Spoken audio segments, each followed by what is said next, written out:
reason for this video is I want to encourage big dudes like myself that they can go kayaking. If you're thinking about kayaking, that might be why you clicked on this video. So I'm a big old dude. I'm 55. I'm 6 foot tall. I'm 300 pounds.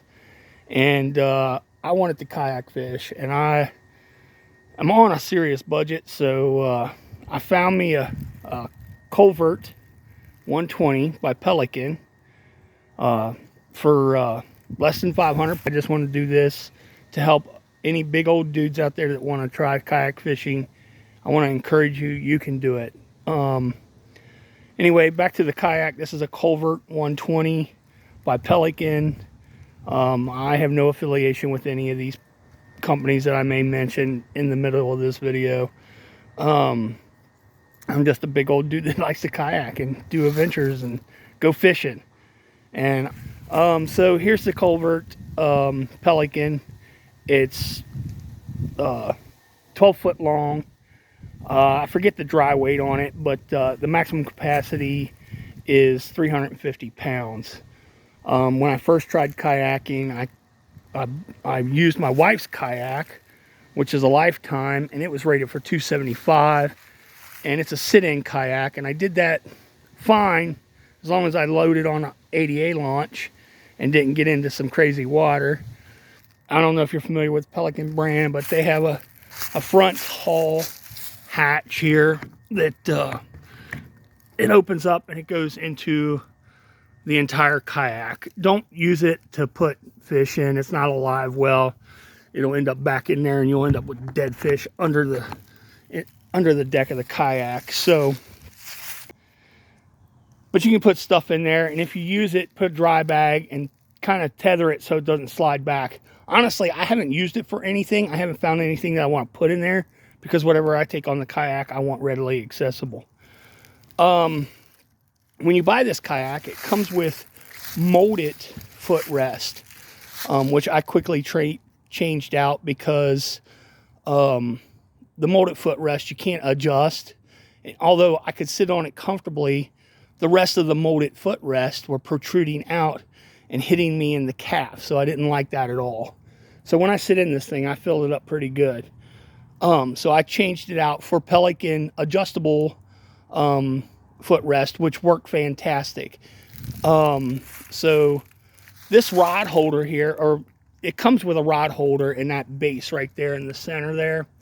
So it comes with that, and it's just a little too far forward for me, especially when you're wearing a PFD.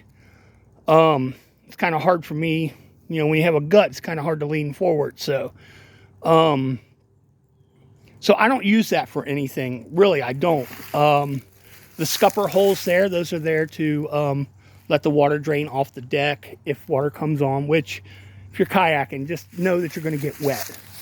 The seat is comfortable, surprisingly comfortable. I love the way it sits, and you can get in there, and there's a couple scupper holes underneath there.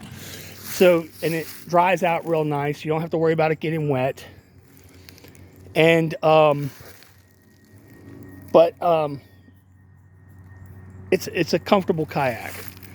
Has handrails on the side. On the bow there, I tie a stern rope to this just because the way I get on my kayak is I put it in the water, push it out into the water, and then I get into the water about knee deep, and then I pull the kayak between my legs and slide back on it. That way I'm not rolling it. But it's a really stable kayak, and if I can, I'm not much of a video guy, but I can try to put some pictures of me in this kayak on the water so you can see what that looks like.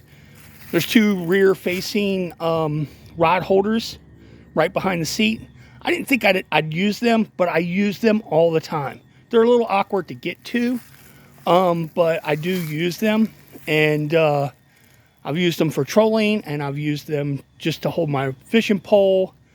When I first went out, I took one fishing pole with me, and now I take 3. Plus, I've got 2 little boxes of jigs and stuff like that. I even use live bait. Just night crawlers so far. This is the back well There's 2 scupper holes in it as well, and it looks like there's a grommet there if you want to run something for like a transducer wire through there to keep your kayak nice and clean. I haven't done any of that, although I did buy a nice cheap fish finder, and I use it and just clip it to my handle on the side. On the back here you have a drain plug and another handle, which is nice, makes it easy for attaching the strap to it when you tie it down to put it on top of your car. Those nets there, I don't use that. Those nets they're okay. I mean, I don't know what you would put on there. It's not like it holds anything secure. I do have a gear bag that I put right behind my seat, and I just lay it up there. Oh, I wanted to show you this before I get too far forward. But see there on the end, on the stern, there's 4 holes there. That's where you mount your transducer or something like that. There's all kind of little spots here where you can add little ties and stuff like that, which I haven't done yet. There's more stuff that I want to do. I just got this towards the end of July, August, and I've been on it almost every weekend. And sometimes I get home from work and I can be on my local pond, lake. It's a lake, by 6 o'clock, and I can fish for a while. The reason for this video is just simply to encourage you, if you're a big dude like me and want to go fishing on a kayak, you can do it for less than 500 bucks. It's a very simple rig. I paddle where I want to go. It takes some getting used to. You got to paddle, and I fish with 3 poles all the time, and I can't get enough of it. I'm sad that the weather's changing for the first time because I'm a winter guy, but I'm looking forward to weather to change back and go do more fishing and kayak adventuring. I've had it on the river and lakes. So thanks for watching this video. I hope you found it useful. And if you're a big dude and want to get into kayaking, I highly recommend it, dude. I absolutely love it. Have a great day. Be blessed.